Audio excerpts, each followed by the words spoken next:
मानक डिक्टेशन अभ्यास 4 start after 5 second. Start.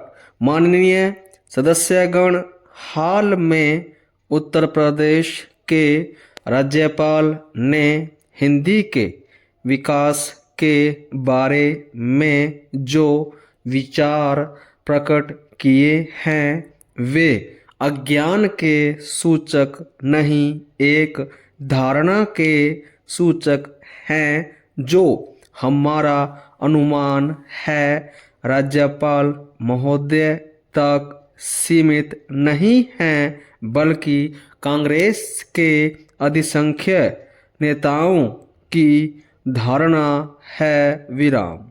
बहुत से इसे स्पष्ट शब्दों में प्रकट नहीं करते, तो इसलिए नहीं कि वे पूर्वाग्रह से मुक्त हैं, बल्कि इसलिए कि इससे राष्ट्रभाषा संबंधी एक व्यापक पाखंड की सुविधाजनक ओट उन्हें मिल सकती है। विराम। राज्यपाल महोदय ने इस बात पर बहुत जोर दिया कि हिंदी का विकास अखिल भारतीय दृष्टि से ही होना चाहिए। सुनने में बात बड़ी अच्छी लगती है। विराम।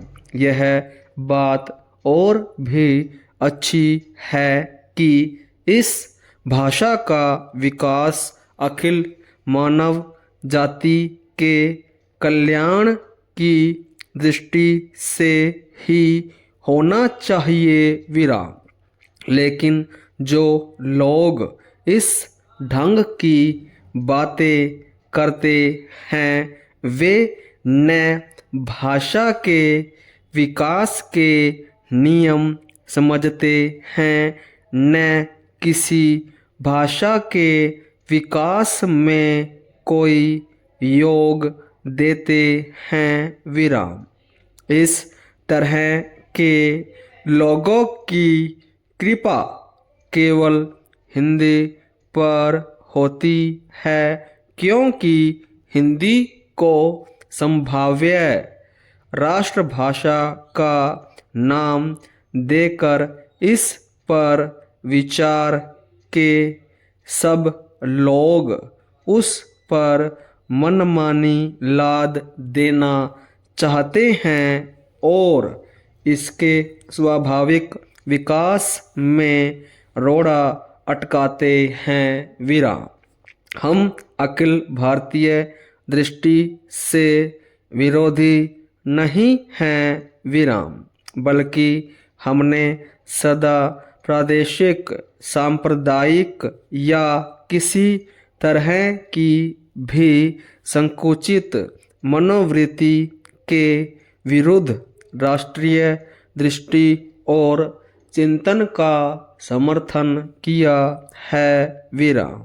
लेकिन हमें यह बात दोहराना भी आवश्यक जान पड़ता है कि भारतीय भाषाओं में हिंदी ही सबसे अधिक और सबसे अधिक निष्ठापूर्वक अखिल भारतीय दृष्टि से सोचती रही है और अखिल भारतीय उत्तरदायित्व वहन करने के योग्य बनने का स्वत प्रयत्न कर रही है। विराम। यह इसलिए कि यह मध्य प्रदेश की भाषा की सहज स्वाभाविक प्रवृत्ति और ऐतिहासिक नियति है। विराम।